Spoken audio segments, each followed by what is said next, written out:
Actes chapitre 2, quand l'Église a commencé, après la Pentecôte, le Seigneur accompagnait leurs paroles, leurs prédications avec des signes et des prodiges. C'est ainsi que le nombre de convertis était multiplié tous les jours. La Bible dit que le Seigneur a envoyé de nouveaux venus à l'Église. Amen. Amen. Ça, c'est juste pour poser un fondement en disant que Dieu accompagne en fait les prodiges et le résultat d'une bonne parole de Dieu. Tu n'as pas compris. Amen. Les prodiges ou les miracles, c'est le résultat d'une bonne parole de Dieu. Quand la parole de Dieu prenne place dans le cœur des gens, dans une église, alors le prodige maintenant, c'est le symbole que Dieu a validé, Dieu a attesté, Dieu a accepté. La parole a pris la place dans le cœur des gens. Amen. C'est pourquoi Dieu ne changera pas d'option, Dieu ne changera pas de principe parce qu'il y a une personne qui ne veut pas entendre la parole de Dieu. Comme je vous ai dit, si vous voyez le miracle commencer sans passer par la Bible, ça c'est le diable. Déjà de un, il faut savoir que le miracle ne dit pas forcément que Dieu est là. Parce que le diable aussi le fait. Le miracle ne veut pas dire que la personne est vraie. Non. Ce qui dit que Dieu est là, c'est d'abord sa parole. Amen. Amen. Donc, tout ce que nous parlons de miracle, la guérison, ça vient juste après la parole de Dieu. On ne peut pas prier pour quelqu'un sans pour autant préparer le cœur de la personne, sans pour autant parler à la personne qui va le guérir. On doit d'abord présenter Jésus. Amen. Alors, ce soir, nous avons le privilège de recevoir une servante de la maison. Amen. Une servante de la maison, des personnes que Dieu a mises à mes côtés. Et nous avons le réel plaisir de l'écouter. Amen. Amen. Amen. La fierté d'une église, c'est quand tu vois le futur.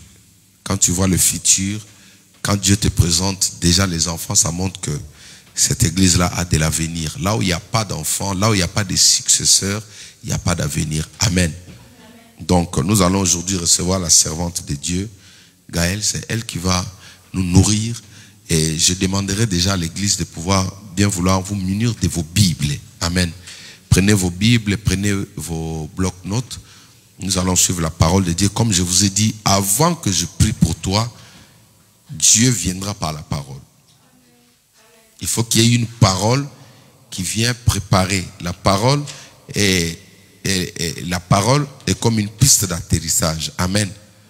On prépare, on met la parole et ensuite le miracle vient atterrir dessus. Donc je vais nous inviter tous à bien vouloir nous tenir debout pour ceux qui le peuvent. Nous allons recevoir la parole de Dieu. Pendant que sa servante arrive, nous acclamons le Seigneur pour l'encourager. Est-ce qu'on peut acclamer le Seigneur, notre Dieu? Gloire à Dieu. Amen. Est-ce que nous pouvons encore acclamer pour notre Seigneur?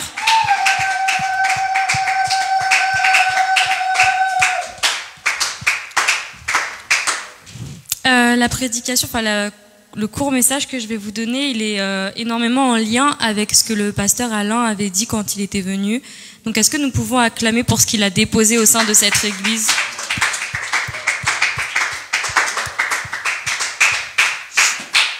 Je vais donc prendre un point qui m'avait touché dans son message. C'était une parole qu'il avait dit, c'était « Ce que tu ne connais pas te contrôle ». Et donc, je vais développer mon point sur ça, car nous devons avoir la connaissance de tout ce qui nous entoure. La connaissance dont je parle, c'est surtout la révélation, c'est-à-dire la vraie identité de celles et ceux qui nous entourent. Par celles, je vais entendre le mot des personnes, et ce qui nous entoure, ça va être le travail, les hommes, notre environnement, la famille, les écoles, les fiancés, notre mariage, etc. Je vais donc développer 2 points. Nos 2 points seront le premier, la connaissance de l'environnement, et le deuxième point sera la connaissance des personnes qui t'approchent. Amen. Le premier verset, ce sera Jérémie 33, verset 3. Est-ce que quelqu'un peut me donner Jérémie 33, verset 3?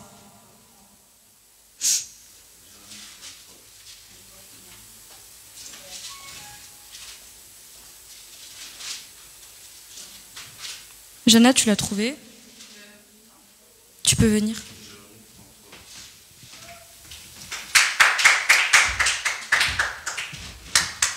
Je lis au nom puissant de Jésus-Christ. Fais appel à moi et je te répondrai. Je te révélerai des réalités importantes et inaccessibles, des réalités que tu ne connais pas. Est-ce que nous pouvons acclamer pour cette parole? Ce verset nous pousse donc à avoir la connaissance. Dieu nous dit clairement qu'on doit l'invoquer pour avoir la connaissance, pour connaître les choses qu'on ne connaît pas. J'ai un exemple qui me vient en tête. Imaginons demain, Jana prend ma voiture et conduit avec. Elle va pas connaître la voiture. Donc au final, c'est la voiture qui va la contrôler et non Jana qui va contrôler cette voiture. Contrairement à Winnie ou Benny qui ont le permis, qui ont le code. Et du coup, c'est plus elles qui vont contrôler cette voiture que la voiture qui ne va les contrôler. C'est pourquoi nous avons besoin de la connaissance de l'état de la voiture. Nous devons avoir le contrôle technique, le permis, le code, afin de connaître, afin de ne pas être contrôlé par la chose. Mon point numéro 1, comme je vous l'avais dit, c'était la connaissance de l'environnement. Je vais donc aller dans Psaume 1, versets 1 et 2.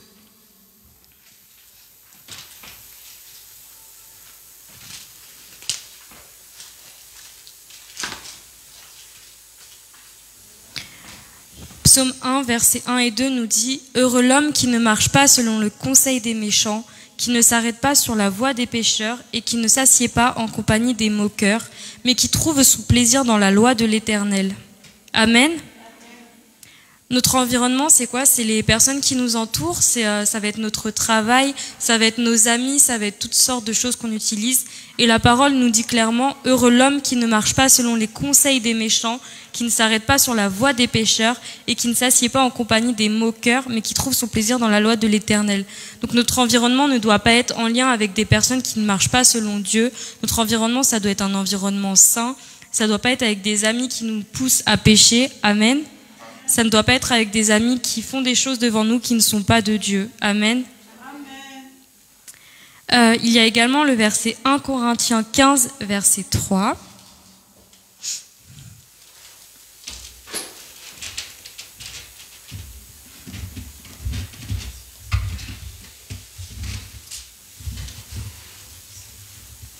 « 1 Corinthiens 15, verset 3 nous dit « Je vous ai transmis avant tout le message que j'avais moi aussi reçu. » Non, c'est pas ça, pardon. Verset 33, pardon. « Ne vous y trompez pas, les mauvaises compagnies corrompent les bonnes mœurs. » Ce verset, il est assez complémentaire avec le verset de Psaume 1, versets 1 et 2. En restant avec des mauvaises personnes, on va corrompre ce que Dieu a mis pour nous, enfin ce qu'il nous a appelés à être. Et donc c'est pourquoi nous devons faire attention à notre environnement. Certaines personnes n'avancent pas car elles marchent avec les mauvaises personnes. Certaines personnes sont bloquées dans leur situation parce qu'elles n'ont pas forcément invoqué Dieu avant de choisir leur travail. C'était mon cas en octobre. J'avais pas prié avant d'aller dans cette alternance. Et au final, pendant 3-4 mois, j'étais hyper malheureuse. Mais Dieu a encore fait grâce. Amen. Nous avons donc besoin d'avoir la connaissance de tous les lieux que nous fréquentons. Nous devons tous prier constamment, même pour cette église, vous devez prier pour savoir si c'est la vôtre. Pour le pasteur, vous devez savoir si c'est votre berger. Ça évitera toutes sortes de combats, ça vous permettra de connaître qui sont les personnes en face de vous. Comme les boîtes de nuit, quand on va dans la boîte de nuit, c'est pas un lieu pour nous, c'est pas un lieu pour un enfant de Dieu, et c'est pourquoi on n'a pas notre place là-bas. Dieu dit dans sa parole, invoque-moi. Donc avant d'aller quelque part, il faut invoquer Dieu. Avant de prendre sa voiture, il faut invoquer Dieu. Le pasteur, souvent, il prie pour que les anges y campent tout autour de nous, et de la même façon, on doit faire cela. Mon point numéro 2, c'était la connaissance des personnes qui t'approchent. Et je me suis beaucoup basée sur les réseaux sociaux, parce qu'aujourd'hui, les réseaux sociaux, c'est quelque chose qui compose notre environnement. On est constamment sur les réseaux sociaux. Si vous regardez votre téléphone, je pense que vous êtes à plus de 10 heures d'utilisation des réseaux sociaux. Et c'est pourquoi ces réseaux sociaux, il faut également les remettre entre les mains de Dieu. Amen. On doit donc avoir la connaissance des personnes qui nous ajoutent sur ces réseaux, la connaissance des personnes avec qui on parle. Surtout à un certain âge, on est assez jeune, il y a des personnes qui peuvent créer des faux comptes, il y a des personnes qui peuvent harceler les enfants, il y a d'autres personnes qui peuvent se faire passer pour des jeunes filles et au final, ça peut être des pervers, etc. C'est pourquoi on doit contrôler nos réseaux sociaux. Et vous, les parents, vous devez également contrôler les réseaux sociaux de vos enfants. Amen. Amen. Le diable, il a le pouvoir de s'en transformer. Ça veut dire que les méchants aujourd'hui, ils peuvent changer de visage. Comme je le disais, sur les réseaux sociaux, il n'y a pas forcément que des bonnes personnes. Il y a énormément d'histoires où on se rend compte qu'une fille a été enlevée ou a été violée en pensant que c'était un garçon, enfin que c'était une petite fille qui lui parlait. Au final, c'était un homme âgé. Donc il faut faire très attention. Les mauvaises personnes n'ont pas de mauvais visage ou de bon visage. Ils vont prendre le visage de personnes sympathiques, etc. Dans le verset Galates 2, verset 4, chapitre 2, verset 4 de Galates. Oui. Galates, chapitre 2, verset 4, il est dit « Malgré les prétendus frères qui s'étaient furtivement glissés parmi nous pour épier la liberté que nous avons en Jésus-Christ, avec l'attention de nous asservir. » À ce moment-là, on parlait de circoncision. Il est des plus hauts. Or, Tite, qui était avec moi et qui est grec, n'a même pas été contraint de se faire circoncire, malgré les prétendus frères qui s'étaient furtivement glissés parmi nous. Amen. On doit avoir la connaissance des personnes qui nous entourent, même entre nous, frères et sœurs. On doit avoir la connaissance de qui est en face de nous. Parce que comme il est dit dans la parole, il y a des faux frères comme il peut y avoir de fausses sœurs. Donc nous devons surtout, nous, la jeunesse, les futures servantes de Dieu, Amen. Amen. Nous sommes appelés à chercher la vraie identité des frères et des sœurs, car la Bible dit qu'il y a des faux frères, qu'il y a des fausses sœurs. Ils viennent avec des faux visages. Le pasteur m'avait dit, il y a des sœurs clowns, comme il aime bien dire, des frères clowns. Mais c'est un clown qui est là pour causer du tort dans l'avenir et non pas pour nous donner de bonnes choses. C'est pourquoi nous devons voir l'identité de chaque personne. Nous devons avoir ce discernement que Dieu dépose encore en nous et nous devons prier pour ça. Nous ne devons pas devenir malheureux comme Salomon. C'est pourquoi nous devons invoquer pour avoir le discernement sur toute chose. Concernant les clowns et les faux frères, je vais prendre l'exemple de Judas Iscariote. En soi, Judas Iscariote, on peut le considérer comme un faux frère. Il était là avec un visage sympathique. On pensait que c'était un disciple, alors qu'en réalité, il avait un faux visage et il était clairement contrôlé par le diable. Comme je l'ai dit auparavant, donc nous avons toujours besoin d'avoir cette connaissance de ce qui est caché autour de nous pour ne pas être piégés. Il y a énormément d'exemples autour de nous, des femmes enceintes qui sont sans homme. Au final, cet homme était un clown, ou même des hommes qui sont abandonnés après les fiançailles parce que cette femme était une clown. Dans 1 Samuel 16, chapitre 16, verset 7, il est dit «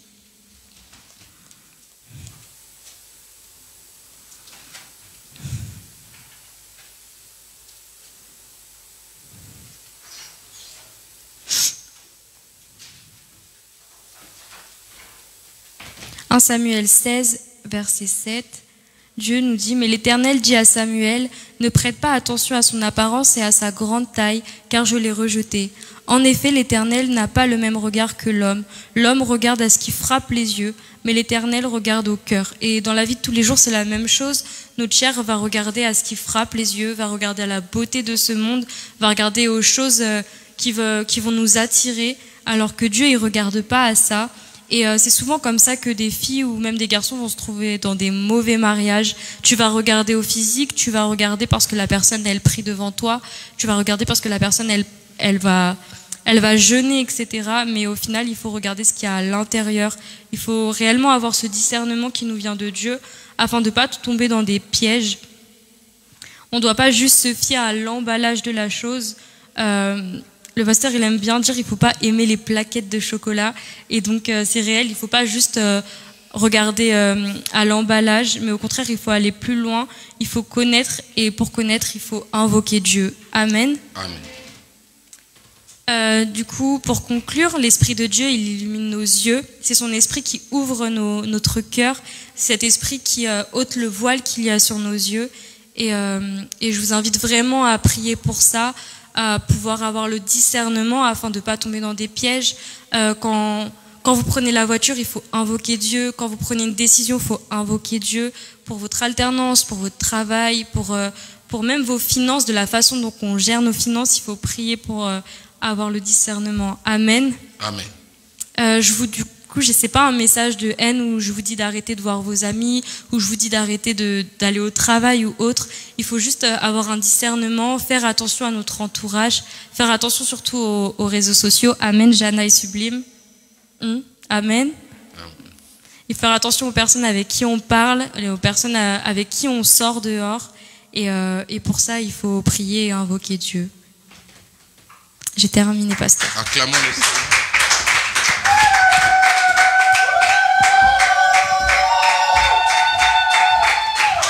Que Dieu te bénisse. Est-ce qu'on peut acclamer encore le Seigneur notre Dieu? Gloire à Dieu, gloire à Dieu, gloire à Dieu. Amen. Que Dieu te bénisse abondamment. Je vais revenir un tout petit peu en arrière pour essayer encore d'expliquer très bien.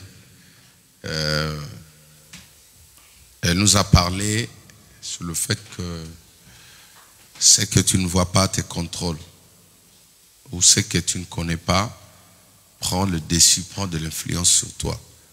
C'est la chose la plus importante que nous devons comprendre. Et cela va nous amener à avoir le discernement sur tout type de personnes que nous fréquentons, sur les milliers, les endroits où nous allons. Ça va nous aider à pouvoir fermer toutes les portes.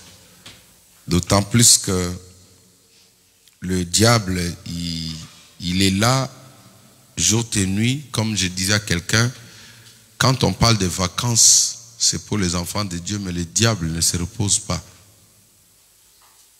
Il n'y a pas de repos dans le monde de la sorcellerie. Aucun sorcier va dire que non, je suis en vacances de 2 semaines, je n'attaque plus les églises, je n'attaque plus les enfants de Dieu. Ceux qui ont commencé à nous combattre, ou programmés pour nous combattre, ils le font fidèlement, c'est-à-dire tous les jours.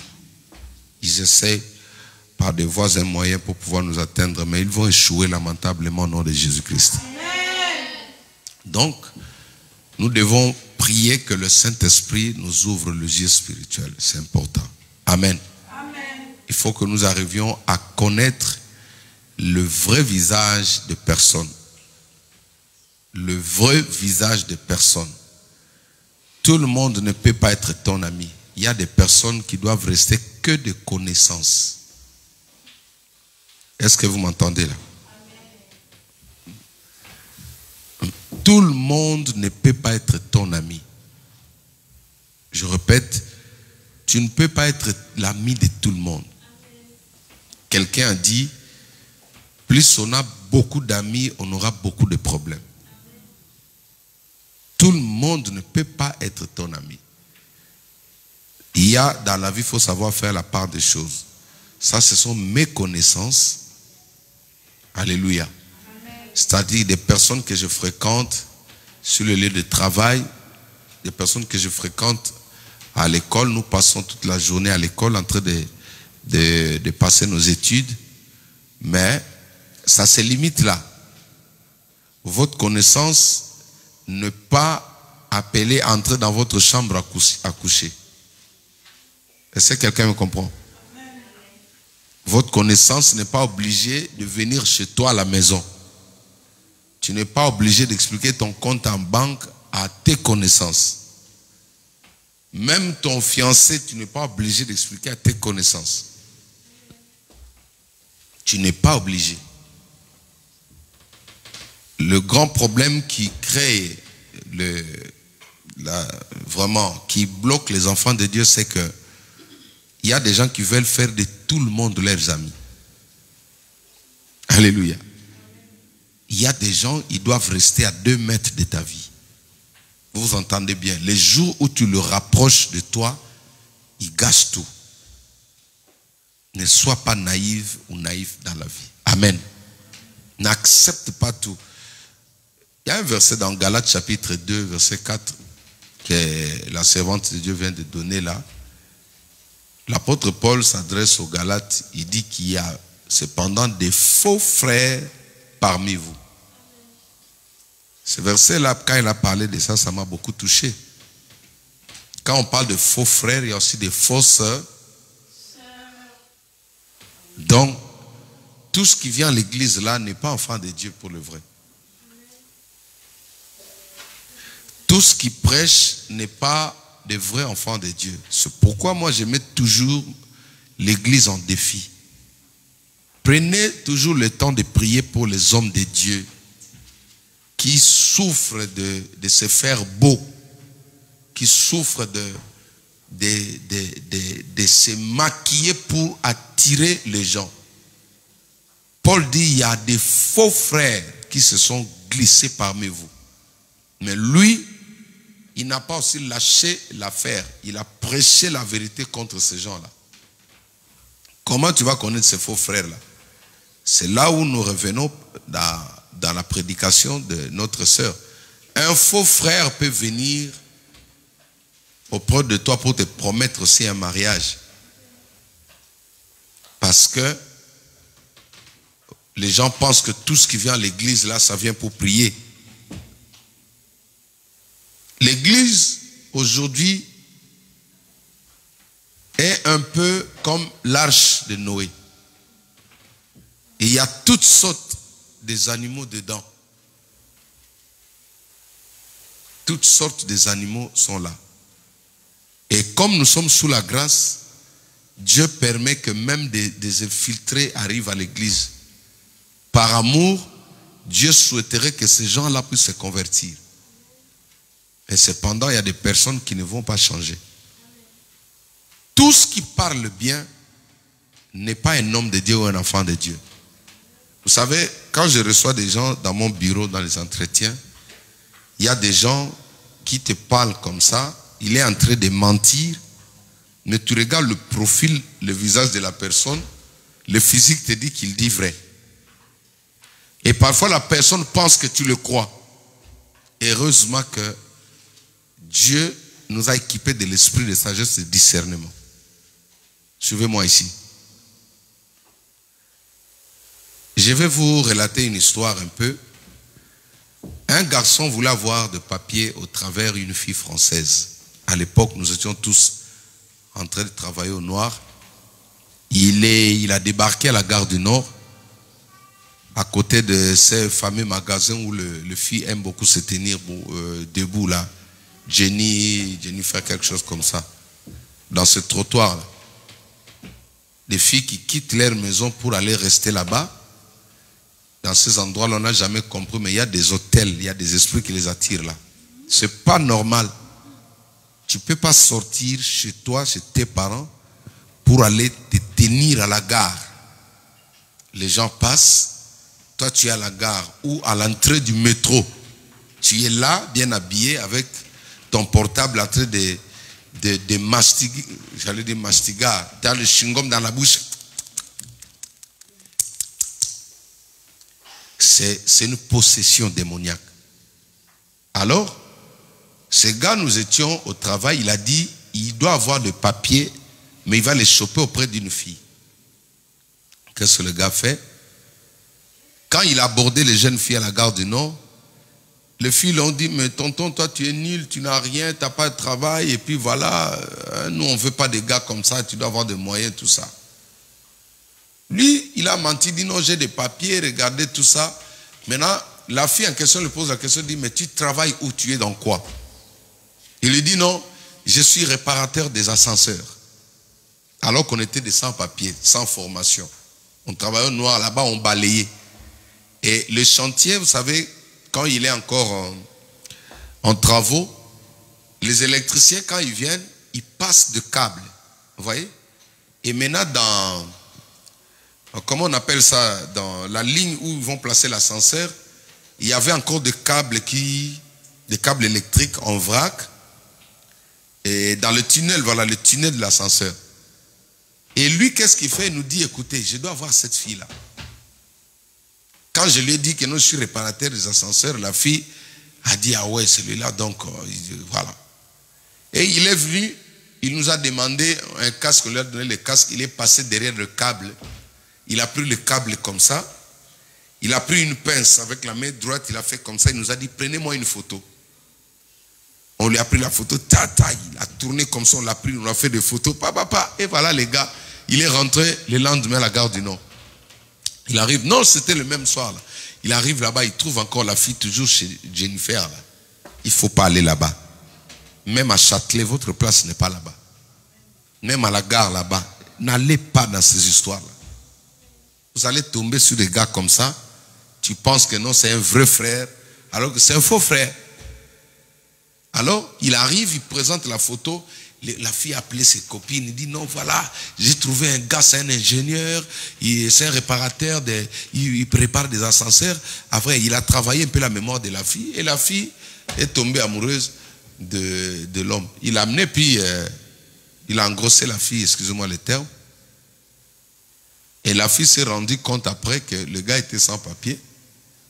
Et puis voilà, la souffrance a commencé. Lui, il a eu ses papiers, mais la fille était humiliée, honteuse par ses amis. Des faux frères, il y en a.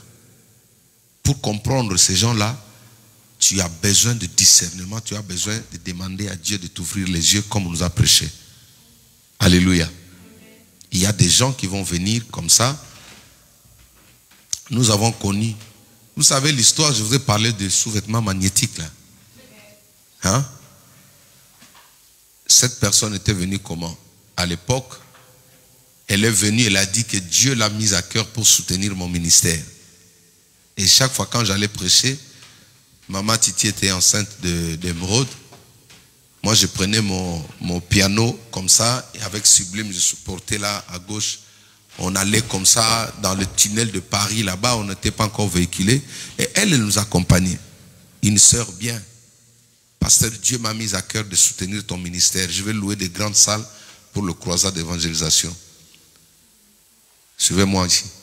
Or, le Saint-Esprit est venu me montrer que c'était une fausse sœur. La première des choses, elle m'a fait cadeau de ces sous-vêtements magnétiques. Vous comprenez? C'est-à-dire ces sous-vêtements-là, quand tu portes, tu as envie d'aller te prostituer. Quand tu portes le sous-vêtement, tu as envie d'aller chercher une femme. C'est venu d'elle. Et deuxièmement, je l'ai vu en vision venir avec sa meilleure copine qui nous accompagnait là. Et l'autre là, il me dit, pasteur, vous pouvez sortir ensemble, ça, vous pouvez coucher ensemble dans une vision. Et quand je dis, quoi? Donc en réalité, tu étais sorcière. Pouf, elles ont disparu. Depuis ce jour-là jusqu'à aujourd'hui, quand je la vois en cours de route, elle me dit jamais bonjour. Mais c'est elle qui me suivait, qui appelait maman Titi, on doit venir à la maison. Une belle femme. Hein? Quand je vous dis belle, ça dit vous regardez la taille comme moi là. Elle est une belle taille là. Bien bâtie. Quand tu regardes, tu dis, ça c'est une vraie sœur. Il faut faire très attention. Amen. Il y a aussi des faux pasteurs. Tous qui prêchent sur Internet là, qui parlent, qui citent le nom de Jésus, vous devez avoir le temps de prier, de demander à Dieu. Voilà, il y a une femme qui m'appelle hier. Elle a appelé une prophétesse parce qu'elle attendait que j'aille chez elle. Je lui ai dit, comme je ne te connais pas, je ne peux pas venir chez toi. Tu te déplaces, tu viens d'abord à l'église. Finalement, elle a appelé une prophétesse qui passe sur Facebook. Elle a eu contact avec la prophétesse. La prophétesse lui dit, je dois te laver 7 fois. Je dois te plonger dans l'eau 7 fois, comme Élisée l'avait fait avec les généraux de Syrie, Naaman. Pas Aman. Aman, c'est celui qui voulait tuer les Juifs avec Esther. Mais il y a eu aussi Naaman. Alléluia. Après, elle a trouvé ça bizarre et m'a appelé. C'était le mardi.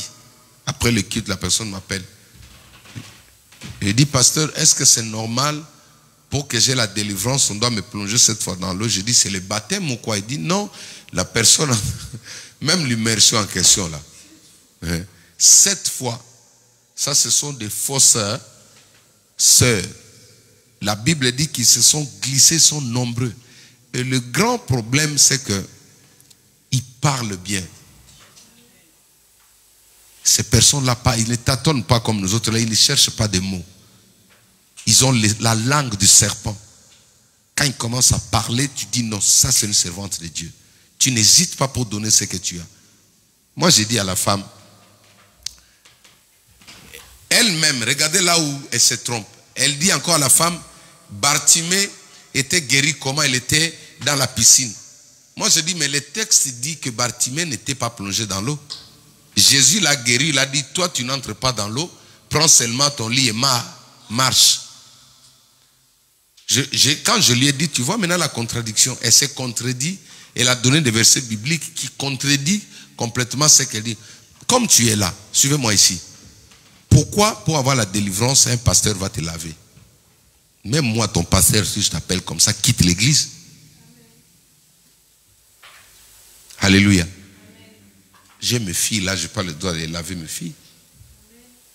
Pourquoi je veux le faire? Et toi, tu es une grande femme comme ça.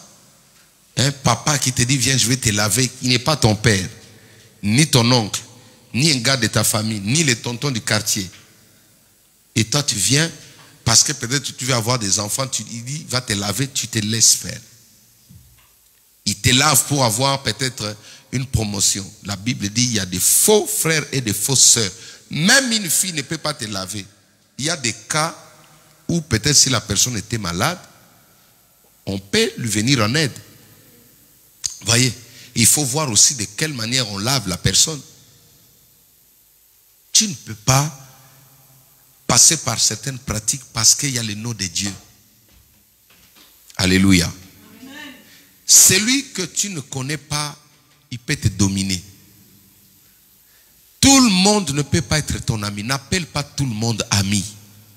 Un blanc, quand il dit c'est mon ami, il définit. Ils savent poser les mots. Alléluia. Amen.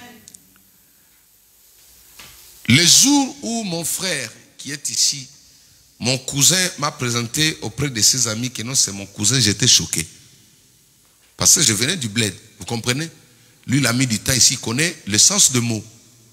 Il a dit non, c'est pas mon frère, c'est mon cousin. Bon, moi, j'attendais qu'il dise non, que c'est vraiment mon frère. Ça allait me faire du bien. Quand il a dit c'est mon cousin, j'ai du mal au cœur. Je dis mais non, il m'aime pas tout ça. Mais après, j'ai dit non, il a mis le mot, il a mieux placé le mot. C'est-à-dire, lui, dans sa tête, il sait que je suis son cousin. Il met des frontières. Il met des limites. Il sait que c'est mon cousin, c'est-à-dire ça doit te limiter quelque part. Il a raison. Mais toi, tu veux prendre tout parce que ça provient du même village. Tu appelles ça ami. C'est là où il y a les problèmes. Ils viendront tous avec le nom des amis. Oh, la fille à ma maman. Non, ce n'est pas la fille à ta maman. Il faut dire, toi tu es connaissance. Combien de filles à maman ont détruit les autres? La personne disait non, c'est la fille à maman. Non, ce n'est pas la fille à ta maman. Si c'est ta cousine, si c'est une connaissance, dites que c'est une connaissance. Alléluia. Je l'ai connu, c'est un frère que je vois à l'église. C'est normal. Mais on n'est pas amis. Est-ce que vous comprenez? Ça nous a causé tous des problèmes. Aujourd'hui, nous sommes en train d'en tirer des conséquences. Parce que la personne que tu devais appeler connaissance, tu l'as présentée comme étant une sœur de famille. Elle est entrée, elle a compris la famille, elle a bombardé. Tu ne peux pas réparer. Donc, que Dieu bénisse sa servante. Nous allons prier maintenant pour que le Seigneur nous ouvre les yeux comme il a pressé. Amen. Mais ce qu'il faut demander, c'est le discernement. Dis avec moi discernement. Ce qu'il faut demander plus, c'est le discernement. Prenez ces versets, vous allez lire à la maison. Ça va nous aider.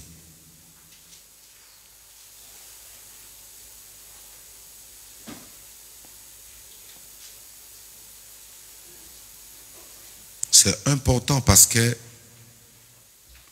si Romains chapitre 12, verset 2,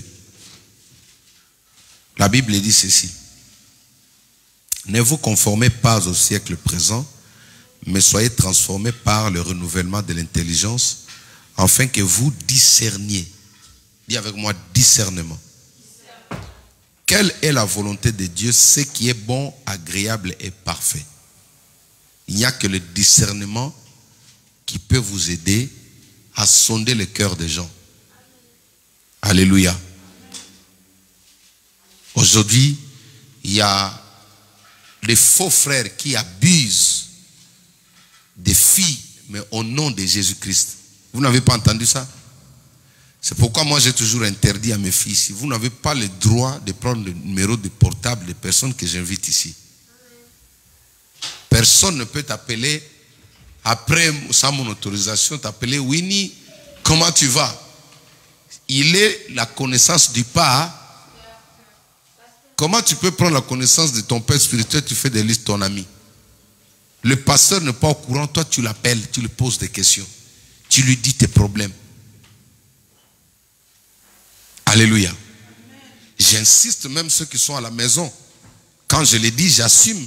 Ça peut vous faire mal, mais je vous dis que mes amis ne peuvent pas être vos amis. Pour vous, ce sont des connaissances. Tu n'as pas le droit de prendre le téléphone, appeler quelqu'un que le pasteur a. Par exemple, j'invite ici des chantres, ils viennent chanter, et après vous prenez leur numéro, vous commencez à les appeler, le pasteur ne sait pas.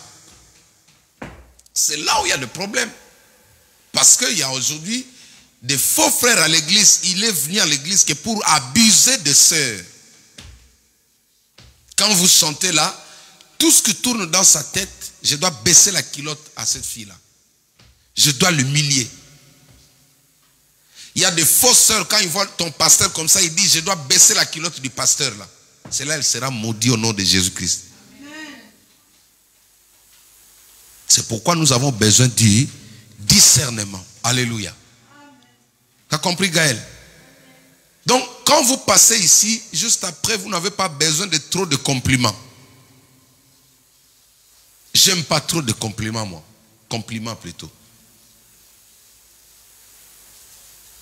Parce que le diable est un séducteur. Ça va toujours commencer. Bénis tes lunettes, bénis ta Bible. Après, tu commences à t'intéresser à la personne. Dès que tu postes la photo, c'est lui qui met plus de cœur. Avec une flèche percée dedans, des boules de sang qui tombent. Jana, ton chilo là. Ah, mon non, mais toi, cette génération, que Dieu te donne le monde, Jana. Il met j'aime, il fait. Et quand tu es à la maison, tu regardes toujours ces j'aime là. Il y a des faux frères. C'est comme ça que je vous ai dit, pourquoi je ne veux pas, je vais vous former jusqu'à ce que vous deveniez des formateurs comme moi. Est-ce que vous comprenez? Moi, je vais enfanter des formateurs. Vous allez former des gens. Parce que j'ai vu des choses. La chorale qui est là, je ne peux pas mettre un responsable célibataire, même s'il crache le feu. Je ne peux pas le faire. Alléluia. Est-ce que vous me comprenez? Je ne peux pas donner des responsabilités grandes comme ça, là où il y a les enfants d'autrui, à un célibataire. Je dois voir la femme de la personne, je vois son mari, je vois ses enfants, je lui confie des tâches. La Bible, Paul a recommandé ça à Timothée pour les évêques. Quand on parle des évêques, on ne parle pas seulement de pasteurs. C'est pour éviter. Est-ce que vous comprenez, Jana? Tu n'as pas d'endroit à aller prendre une formation sans que ton pasteur sache. Ce que vous avez là, beaucoup de gens ont vu ça. Même ce que moi j'ai, beaucoup de gens ont vu ça. Moi j'ai des instructions que Dieu m'a données. Je suis l'étoile, je suis la colonne de feu, je suis la colonne de nuée. Mais est-ce que toi tu suis l'étoile qui est Jésus? Est-ce que tu suis le Saint-Esprit? Faites attention avec des compliments. Ne restez pas scotché derrière ce que les gens vont vous dire. Parce que quand le diable vient, admettons, laissez-moi vous parler comme un père. Vous voyez comme vous grandissez là. Quand quelqu'un veut vous séparer, il va commencer à te parler toujours en bien. Sans toi, là-bas, ça ne va pas aller. Sans toi, si tu ne chantes pas, les autres là. Si tu ne chantes pas, les autres là. Et celui-là, c'est une fausse sœur ou un faux frère. Vous comprenez? L'église est une famille. La force de l'église, c'est quand nous sommes en communauté. C'est-à-dire, quand Jana prêche, je trouve que c'est moi qui prêche. Quand Noëlla entonne des chansons, c'est pour notre fierté. C'est pourquoi j'ai toujours fait ça. Il n'y a pas de chansons individuelles ici. La chanson de Jana peut être interprétée par Sublime. La chanson de Sublime peut être interprétée par Jana. Alléluia. Amen. Pour que vous compreniez qu'on sert Dieu. Regardez votre caméra là-bas. Elle est mal positionnée. Alléluia. Que Dieu te donne le discernement. Faites attention aux gens qui parlent doux. Hein, mes filles? Les dragueurs là. Il va venir te dire que non, il a bac plus 150, mais alors que même moi je le dépasse. Parce qu'il sait que tu es intelligente, tu es belle. Qu'est-ce qui va t'aider? C'est le discernement. Il faut toujours dire aux gens, laisse-moi le temps de prier, d'aller demander la volonté de Dieu. Amen. Certaines demandes d'amis sur Internet, tu ne prends pas. Elle a parlé d'Internet aussi.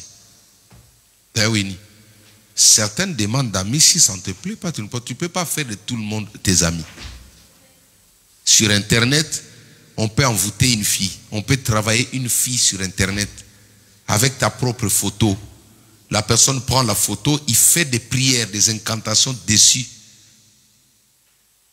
Il peut te travailler, tu vois, dans tes rêves, tu commences à voir des histoires que tu n'as jamais vues. Parce que vous postez des photos bizarres. Vous-même, vous êtes en train de vendre. Comme tu n'as pas de discernement, tu ne sais pas qui est derrière. Quand je prêche là, toutes les personnes qui suivent là ne m'aiment pas. Il y a des personnes qui sont en train de maudire, d'envoyer le feu aussi, des flèches quand je prêche là. Que Dieu les confonde. Il y a des personnes qui sont en train de maudire. Maintenant, comme tu ne vois pas, toi tu fais confiance à tout.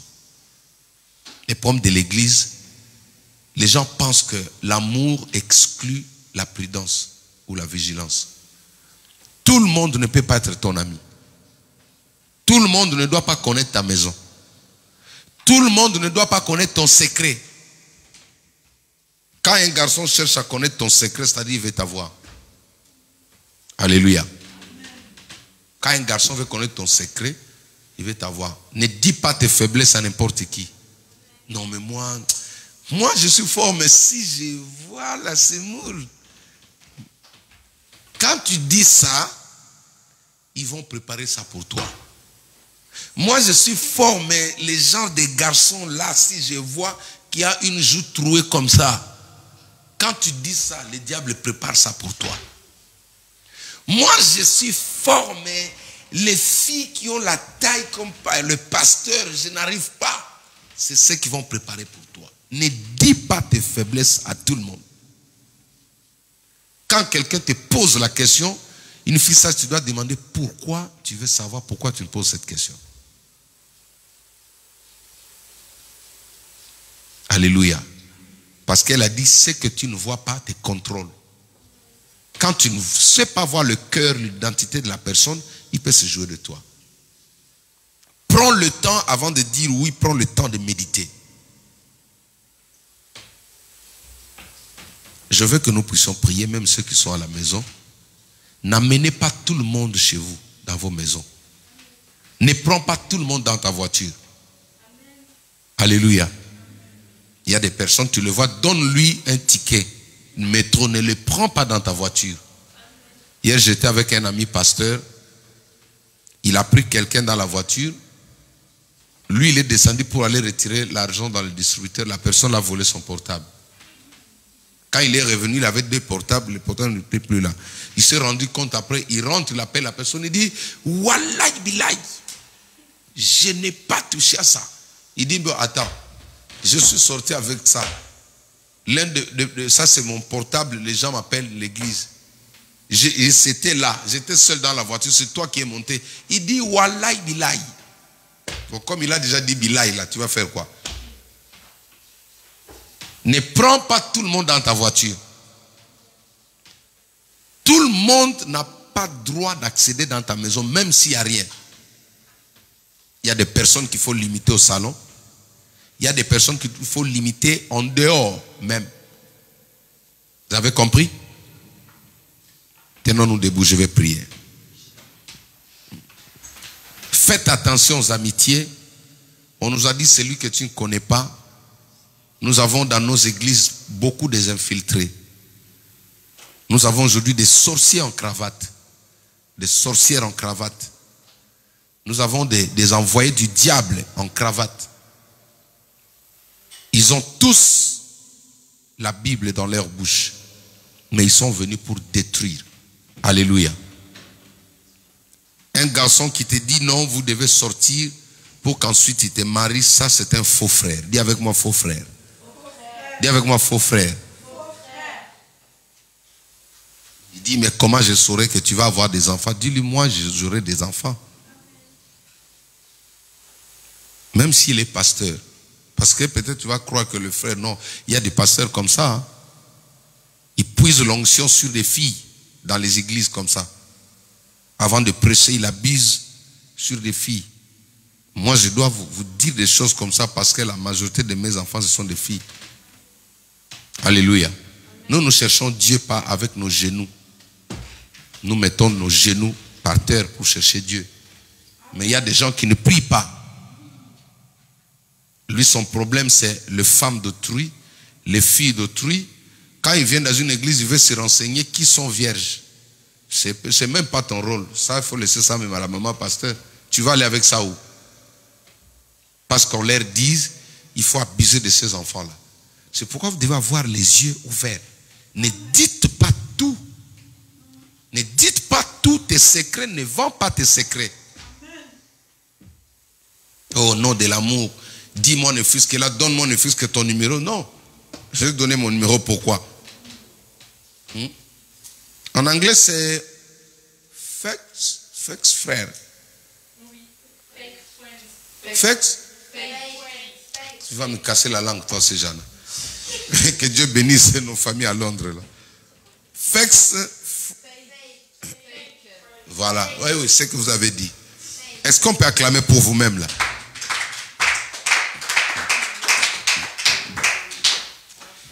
Est-ce que vous savez comment les mariages se détruisent aujourd'hui? Toi, tu es une femme. Asseyez-vous. Tu es une femme mariée. Tu vas auprès d'un pasteur célibataire. Tu commences à lui dire les histoires qui se passent entre toi et ton mari. Comment ton mari